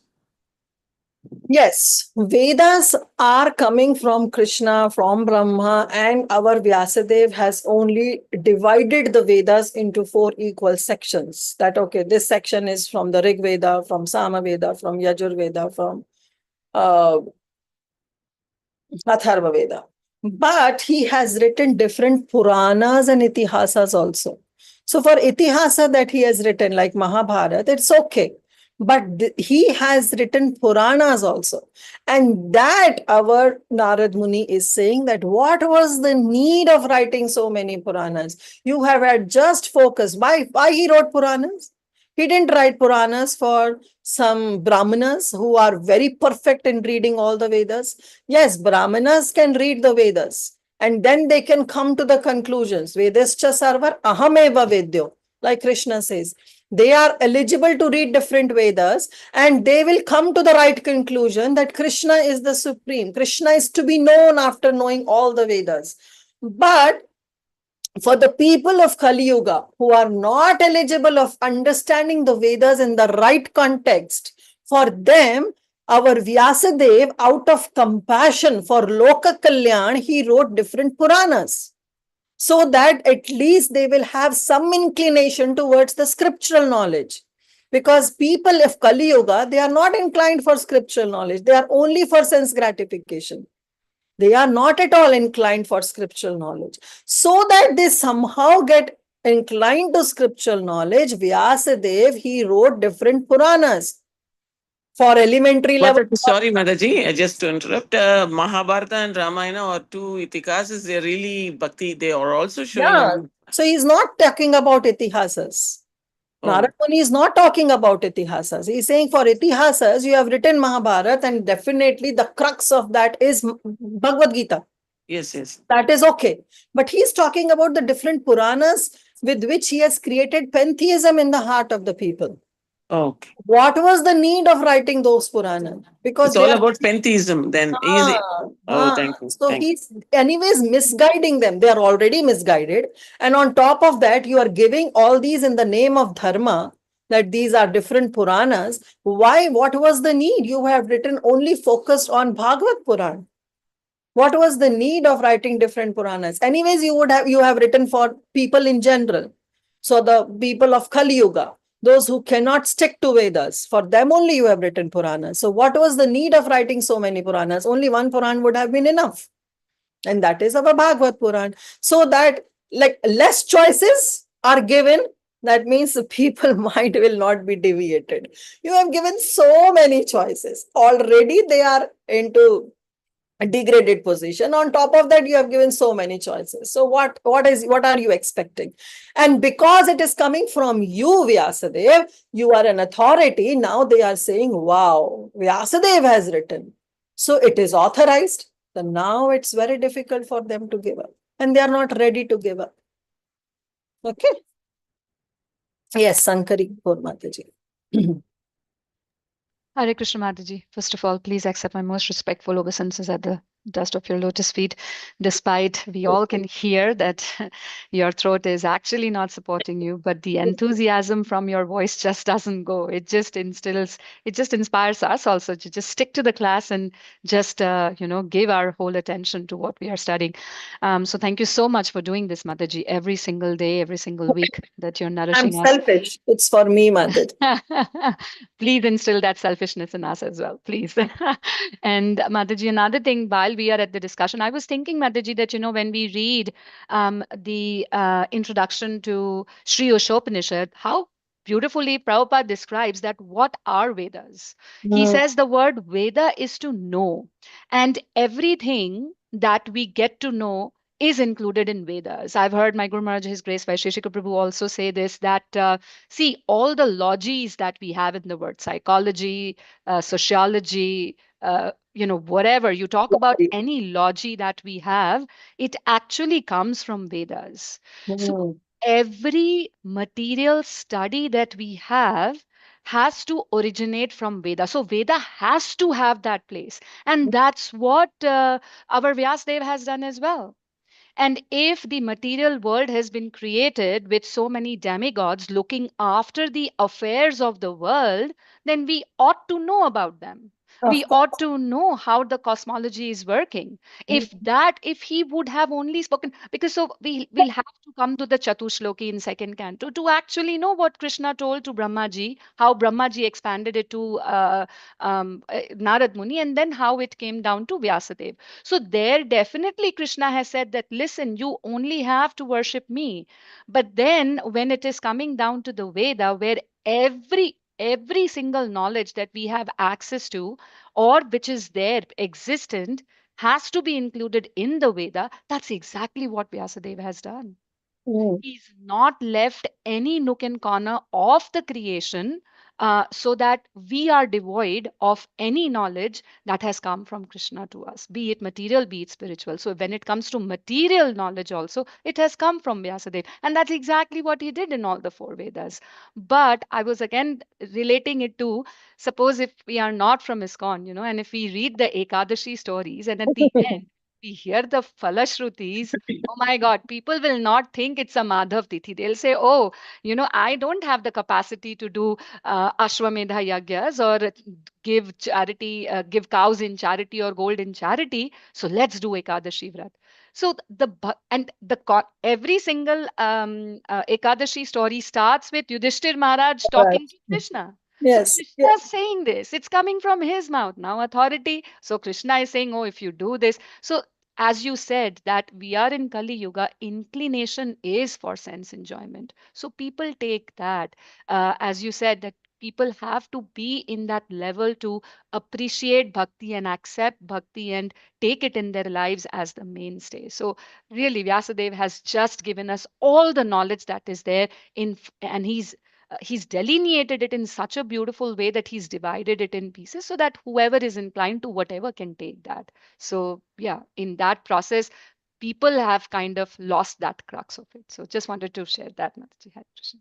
Right. Thank you. Thank you, Sankari Kaur Mataji. His Grace Vaisheshika Prabhu ki jai. Very nicely he has put.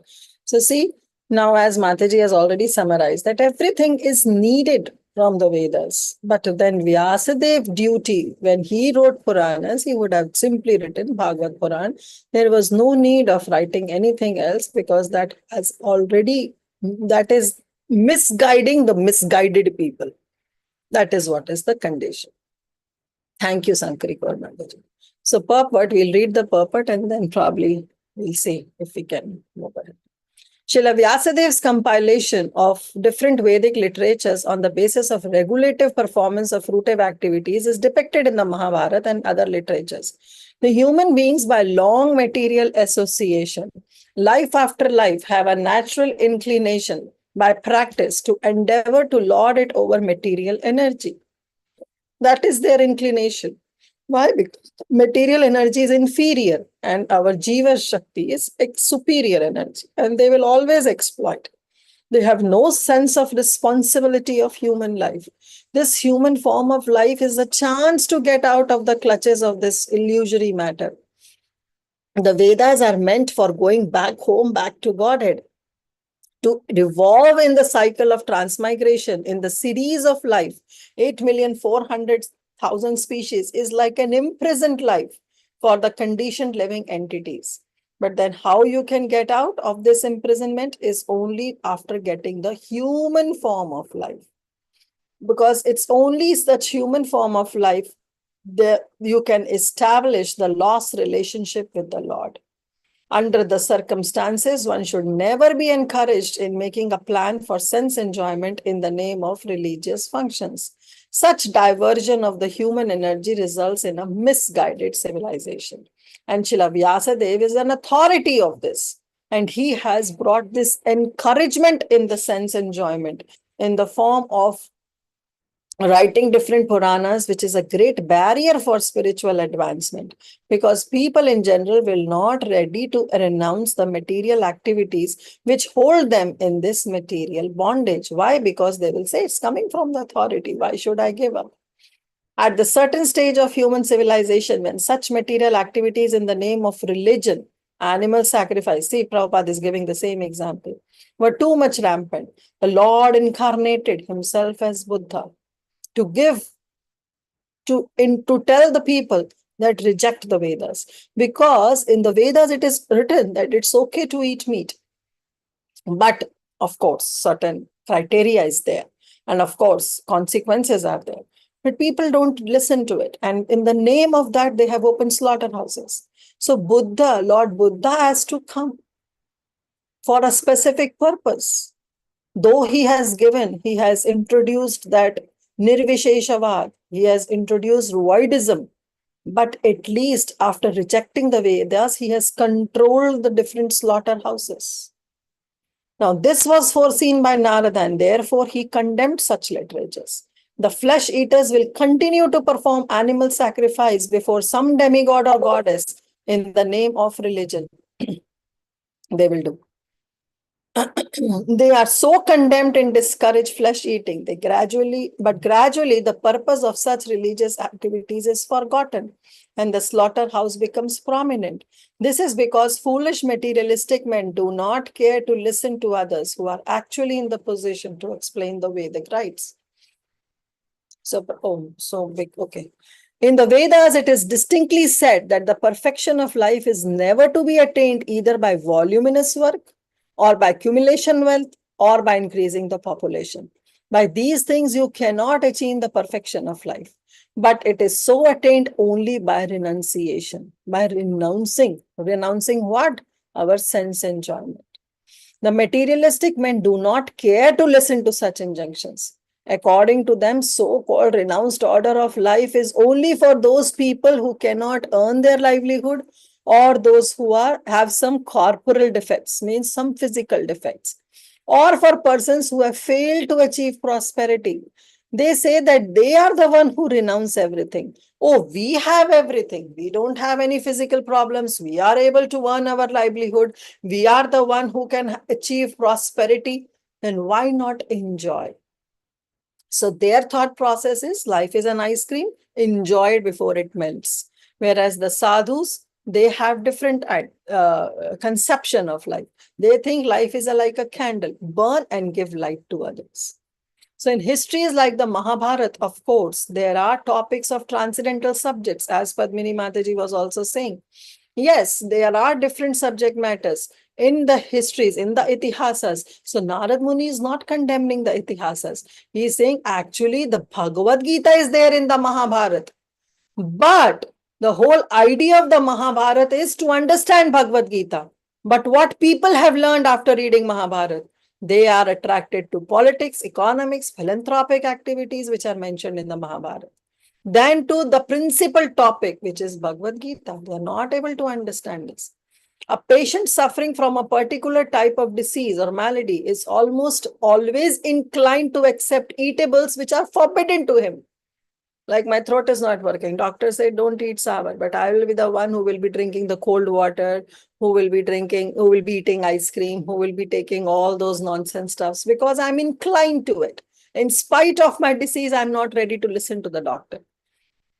But the expert physician does not make any compromise with the patient by allowing him to take it. Even partially, they will say no means no if you want to get rid of your disease. Similarly, in the Bhagavad Gita also, Krishna says that a man attached to the fruitive work should not be discouraged from his occupation, but gradually he may be elevated to the position of self-realization. Sarv dharman parityaja. Krishna also says you have to ultimately, in Bhagavad Gita also he has given the same thing. Give up the so-called dharmas. Now, this is sometimes applicable for those who are only dry empiric philosophers without spiritual realization. For them, Krishna says, okay, you can do some karma yoga, or for the yad karoshi, yadajnashi, that words. But it is not talking about pure bhakti, is it? No. But Krishna says, okay, kuch to karo, do something, at least do it for me. Right? But that Prabhupada saying is applicable only for those elementary people, those middle class people, middle grade people. But those who are in the already graduate study, for them it is not needed. But those who are already in devotional line need not be always so advised. For them, what is the use? They have to ultimately give up all kind of dharma and accept Krishna. Maham ekam sharanam braja. That should be the condition. Okay. So we'll stop here. It's already 9 o'clock. Sorry. So we'll continue from 16. I was planning to cover 16 also, but it's okay. Mataji will cover on Thursday, 16 onwards. Okay, so we'll stop here. Yes, Sadamini Sundari Mataji, you have something to add? Regarding this discussion, Mataji, thank you so much for this class. This Vedas and everything, as discussed a little before, everything is coming from Krishna, that Brahma. So, and Narad Muni pointed out that what was the need of writing so many Puranas, which promoted pantheism. So, but those Puranas are also coming from Krishna, no Mataji. Because whatever as they've compiled, everything he got from Brahmaji. So what he got is the Vedas, and he compiled the different Vedas. He divided the Vedas. But for people in general, Vyasadeva himself is saying that for people in general, those who are conditioned living entities, those who are not eligible candidate to understand bhakti, for them I have written different Puranas. As Sankri Kaur Mataji was also adding to it, that when we know about the cosmology, we know that there are demigods, and then we should know their position also. Right? It is much needed. But Narad Muni point was, why at first place give choice? Right? From elementary level only you have to teach your children that devotional service is best. Bhakti is the only process. Right from elementary level, if you teach them, even if they are not on the level, gradually they will come on that level. But from the elementary level only you are giving them choices. So if you are giving them choices, then what's the fault of children? They will accept different choices. So from the start only, give them the right process, the process of bhakti. Like your daughter, Mataji, she's such a small kid, right? Now from the start only, you have taught what? Brahma Samhita, verses of Bhagavad Gita, that Krishna is the supreme. Right from the starting, you have embedded in her that Krishna is supreme. So by the time she will come at your age, it will be so much embedded in her heart that her ananyata, her loyalty towards Krishna will not be disturbed. Now, somebody who is not a devotee and they have a child, they will teach Ganesh mantra also, Shiva mantra also, Devi Durga mantra also, Krishna mantra also. They will teach all different kinds. Even if they are into this so-called spirituality, they will teach everything. So what will be the condition of the child? The child will be confused at whom to worship. And by the time the child will grow up, will also be in the confused stage. That, okay, if I have this problem, let me go to Shiva. If I have this problem, let me go to Durga.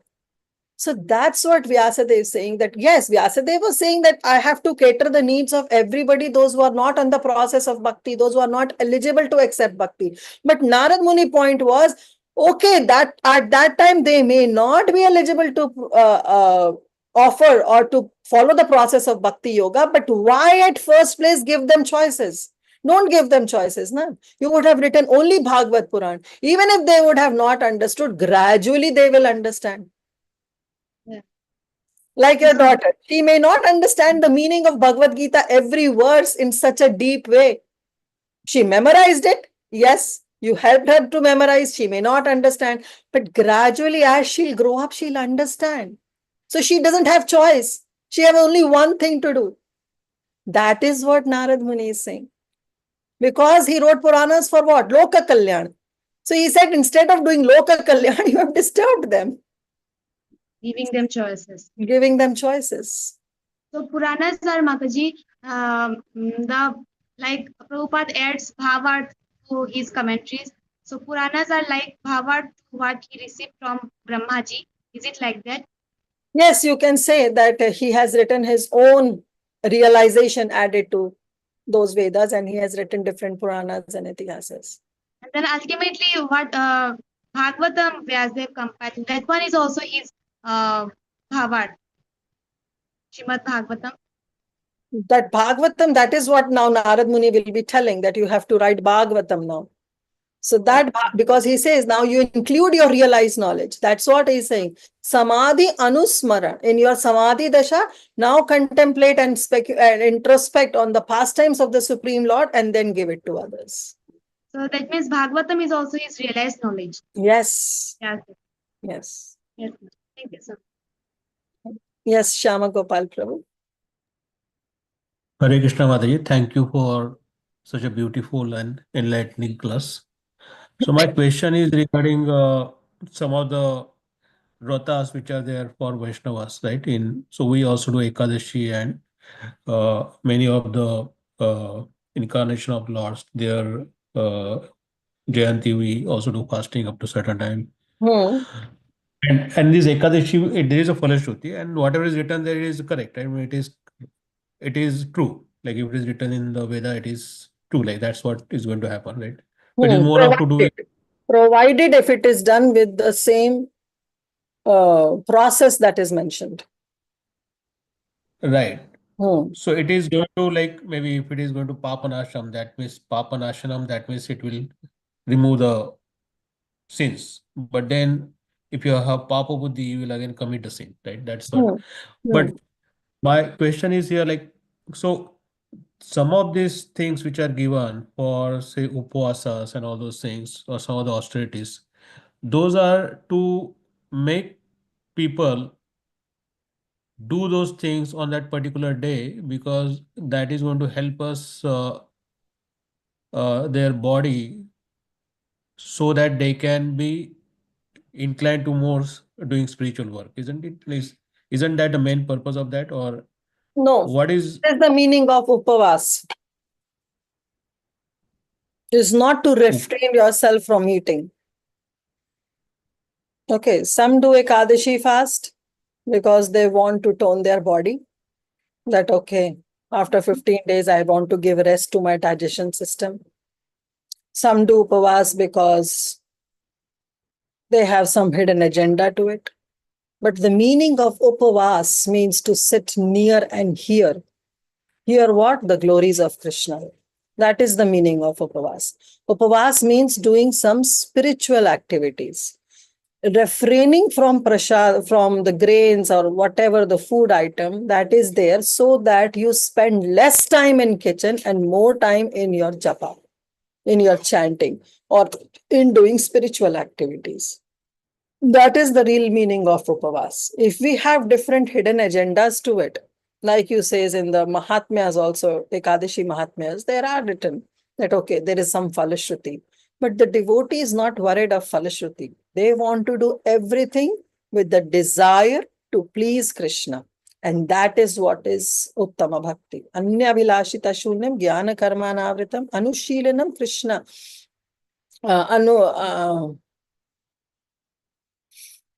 Anushilanam, Krishna Anukulena Krishna Anushilanam. That is Uttama Bhakti. That is what Rupa Goswami says. So with the desire to please Krishna. So therefore in Bhagavad Gita, chapter 18 also talks about the different fasting, different austerity, different charity, which are done in the mode of goodness, passion and ignorance. So Ekadashi Vrata can also be done in the mode of goodness, passion and ignorance. So the real purpose of Ekadashi is to do more of your spiritual activities and focus less on your demands of the body. That is the real meaning of Upavas. Okay? Thank you, Mataji. Yes. Thank you. Thank you. Yes, Sankari Kaur Mataji. Hare Krishna Mataji, cannot stop appreciating the last. Uh, um, that was aphorism for me today. Those who are not in bhakti, they think life is an ice cream, enjoy it before it melts. But the sadhus say life is a candle, burn and give light to others. This is beautiful. Thank you so much, Mataji, for giving this. And Mataji, yes, again, just two things. First thing, I was thinking that when you were talking about the deviations, right? Like how even small deviation, you gave a very, very beautiful example that even if the two railway tracks, even if 1 millimeter gap continues to go on, if it continues, then of course there will be a havoc. I was also thinking that, when Prabhupada came and he gave the same principles to everybody. 4 things not to do, 1 thing to do. Do your chanting, do your japa, and 4 regulative principles. Our Guru Varga has also come from there. And the instructions still remain the same for us. It's a standard instruction for everybody who's coming to ISKCON. But our gurus have come to that platform. They've become guru because not even for one single choice did they make that compromise. That they thought that, okay, ye chalega. Okay, once I can do it. Oh, I'm on the pretext of traveling, on the pretext of unavailability of thing. They rather chose to undergo the austerities of, theek hai, nahi hai, I'll not eat. But they would not say, acha, let's just buy some parfait from Starbucks or whatever it is, right? So I was contemplating on that for the last few days, that yes, this is what that Dridhavrata comes from. That make that promise to yourself that you're not going to make compromise when it is easily available. Because my mind is like that. I allow it to make one compromise, the compromise becomes my habit. And that's the visha that I'm putting into my spiritual progress. Exactly. So Exactly. just wanted to share that, Mataji. Thank you. And another thing was that about this whole conversation about Puranas and Itihasas by Vyasadeva. So again, Guru Maharaj again says that yes, he wrote all the Puranas, but then Narad Muni still tells him, you know what, you blew it. He exactly uses these phrases. You blew it, Narad Muni, because you did not glorify bhakti enough. You'll have to glorify bhakti with much more stress in order to in order to attract people to bhakti. Because as you said, that the inclination towards sense enjoyment is so praghad, it's so deep in us, that unless we give bhakti in that heavy doses, people will not understand it. So that's where he blew it. He did not glorify the Lord enough. He did whatever he had to do, but on the same scale. But doing on the same scale would not help, as we see. So he had to do much more than that, give them the condensed thing. And so we have Srimad Bhagavatam. Just wanted to share that, Mataji. Thank you. Thank you, Sankari, very much. And our Narad Muni is a genuine spiritual master. He is not an ordinary spiritual master that will fan the whatever is there in the heart of the disciple. But a true spiritual master will genuinely chastise the disciple and will bring that disciple on the right track. So as you said that, yes, he blew away all the Puranas. No need. There was no need to write at the first place. Focus on Bhagavatam. Thank you, Mataji. Thank you for your beautiful realizations. Yes, Padmini Mataji, go ahead. Hare Krishna Mataji, I didn't have any questions, but I want to thank you. I can't thank you enough for this really sessions, and your patience is extraordinary, Mataji. No. Despite, no, I want to understand this. You said you're selfish in whatever text it may be. Please bless us. We all should also be selfish like you, because you really have this. I know I don't have words to describe this, because you're having such a bad throat and you had been a little bit sick if we have seen you this way. But then you continuously try to infuse the facts in such an emphatic way. So thank you very much, Mataji. Hare Krishna. Dandot pranam, say lotus feet. Thank you. Thank you, Padmini Mataji. But yeah, this is all coming because of our Guru Vargas, by their empowerment, and of course by Srila Prabhupada. So credit goes to them. And as far as You're so humble again, Mataji. So many qualities. Really, it's not being humble. It's true. It's true, Mataji. It's really true. That's what, Mataji. Please bless us. We also should be like you. That's what I came to say again, because we learn Bhagavatam, we learn all these things. Beyond that, the person that we learn so much from the teacher also. So we have to learn these things also. And you and Priti Vilasini Mataji are giving us that component also. So I'm really personally very thankful that I'm happy God has given me a chance to be with you. Thank you very much, Mataji. Thank you, Mataji. Definitely our prayers are with you and blessings are coming from Srila Prabhupada. That's all I can say. We have nothing to bless, but we have everything to offer prayers. And definitely we'll offer prayers to this entire group so that we all develop some taste in relishing Srimad Bhagavatam. Thank you. Yes, Tulsi Gopi Mataji. Hare Krishna Mataji, thank you so much. Dandavat Pranam is really nice, and also to hear so many people. I just wanted to share one feeling I had, that I've heard, literally, I've known people who are who have either changed their religion or about to change from Hinduism to other religion, because they are like, our religion has so many devatas, so many things that we don't, it's so confusing, we don't know whom to focus, whereas other religions only talk about one, that only, may it be Allah or whoever. So it's like so disturbing that sometimes people use their laziness in understanding or approaching bona fide path, but rather blame our scriptures which were written in good intention, and say that that's why not, they don't accept that I'm running away, but they are unfortunately justifying in thinking that, oh, because this is like this, it's ambiguous, whoever wants whatever thope dete hai. Someone will say women are like this, some shastra will, the brahmana will sit on and say, oh, this is how you have to serve the men, and this and that, and jisko jo pick karna hai, it's so vast that they, because it's so vast, no one has time to read everything, so they just pick whatever and misuse. Let me just run away from this religion. So it's so sad that sometimes It's that their we have. unfortunate condition, Mataji. It's Yes. definitely an unfortunate thing that they don't want to get into it. We also know about the different demigods.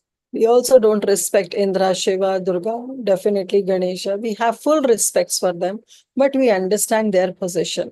And when we understand that position, then we deal with them accordingly. So, but how does it come for? It will come only when there is a mercy of a bona fide devotee of the Lord. It's only through their mercy that we get into this process, and we get to know about Srimad Bhagavatam, and we get to know about the different demigods. But everybody is not fortunate, right? Brahmande Brahmate Kona Bhagyavan Jiva Guru Krishna Prasade Pai Bhakti Lata Bija. That Bhakti Lata, that Bhakti, the Bija, the seed of devotion, can be done only by a Guru Krishna Prasade, by the mercy of Guru and Krishna. But who will get that mercy? Only Bhagyavan Jivan, only the fortunate souls. Otherwise, all are doing what? Brahmande Brahmite. Pure Brahmand mein they are just roaming, wandering in that 14 planetary systems. They are not worried of understanding the importance of human form of life. So therefore, they are highly unfortunate, highly unfortunate. So when we are into this process, we should not take it for granted. It's not an ordinary process that we are enrolled into, the process of Bhakti Yoga. It's not an ordinary process. So we should never take it for granted. It's only by the mercy of Guru and Krishna we have got this opportunity. And now once we have got this opportunity, let's be serious and take it on an urgent basis. Right? Yes. As you said, yes, those who have deviated, it's a very unfortunate thing for them. Mataji, nowadays in schools and colleges also, there are different clubs where, by which children are brainwashed, or rather it's just, we have to think it's so urgent to give this message to our children, because I think we need to have some forums for teenagers or something like that also, because those, for Hindu kids, because those who don't learn our Bhagavad Gita, which is our basic, they even misunderstanding and say Bhagavad Gita में ये कहा है जबकि वो कहा ही नहीं है. They will use Bhagavad Gita and say, oh, because I'm Buddhist, I can eat meat. Bhagavad Gita में it's allowed. And just, I've heard my daughter telling that today in my school, my Hindu friend said like this, and this one said, and then that is their mental speculation. They're speculating the words of Krishna.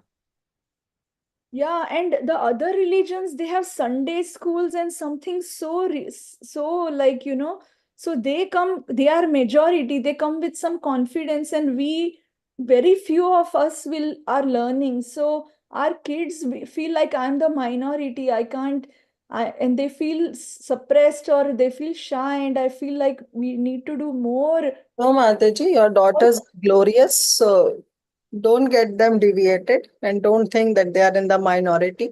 Even if they think, tell them that diamonds are not for everybody. Prabhupada says, right? American diamonds, it's cheap. Everybody can purchase. But the real diamonds, only those who can purchase, those who have the real bank balance. So you have the real bank balance of fortune, the real bank balance of Krishna's mercy. So definitely you will be in minority, but don't think that you are on some wrong path. And your daughters are glorious, I know. And you are really upbringing them nicely. So just train them more so that they don't get disheartened by the association they have in the school, which is unavoidable. And today's education system is also very bad. But as far as possible, we can guide them. Yes, 8 hours they are in school, but rest of the hours we can guide them nicely. Right? Yes, Mother. Thank you very Recently, much. also, I came to know that in Florida, they have banned Bhagavad Gita in prison house. Oh, really? Yeah, they have banned, taking this into account that this Bhagavad Gita is dealing with the warfare, and that's going to agitate more the mind of the prisoners. But there is one lawyer and one prisoner who is very inclined to Bhagavad Gita and said that I'm ready to fight this case, that it should be introduced back in prison house. But see, this is what is going to happen. Eventually, these books will disappear. Eventually, these temples will disappear because the Kali Yuga will go to its peak. Therefore, His Holiness Jai Bhataka Swami Maharaj would always say, wind up your business in this lifetime only, so that you don't come and see the major declination of Kali Yuga. So wind up this business, take it on an urgent basis, and go back. Otherwise, we will be stuck forever. Yes, Mataji, thank you so much. This is the golden era that is going on. वो कहते हैं ना एक हवा चल रही है अभी बहुत अच्छी, इसी में ही बह जाओ. Otherwise, you will be stuck. This is a really golden period of Kali Yuga that is going on. So take full advantage of this golden period. Otherwise, eventually everything will be lost. Yes, Take it on an urgent basis. Okay, dear devotees, we are 1 hour ahead of it. So let's stop. 1 hour. Yeah, 15 minutes. Sorry, not 1 hour, 15 minutes. So let's stop. Thank you all so much. Thank you for your association. We'll see you on Thursday. Let's offer our obeisances to all the Vaishnavas. Vancha kalpatarubhishcha kripa sindhu bhaivaja patitanam pavanebhyo Vaishnavebhyo namo namaha. अनंत कोटि वैष्णव वृंद की जय. शिला प्रभुपाद की जय. ग्रंथ राज श्रीमद् भागवतम की जय. All the assembled Vaishnavas की जय. Hare Krishna. Thank you, Mataji. Hare Krishna. Hare Krishna. I'm ending the call.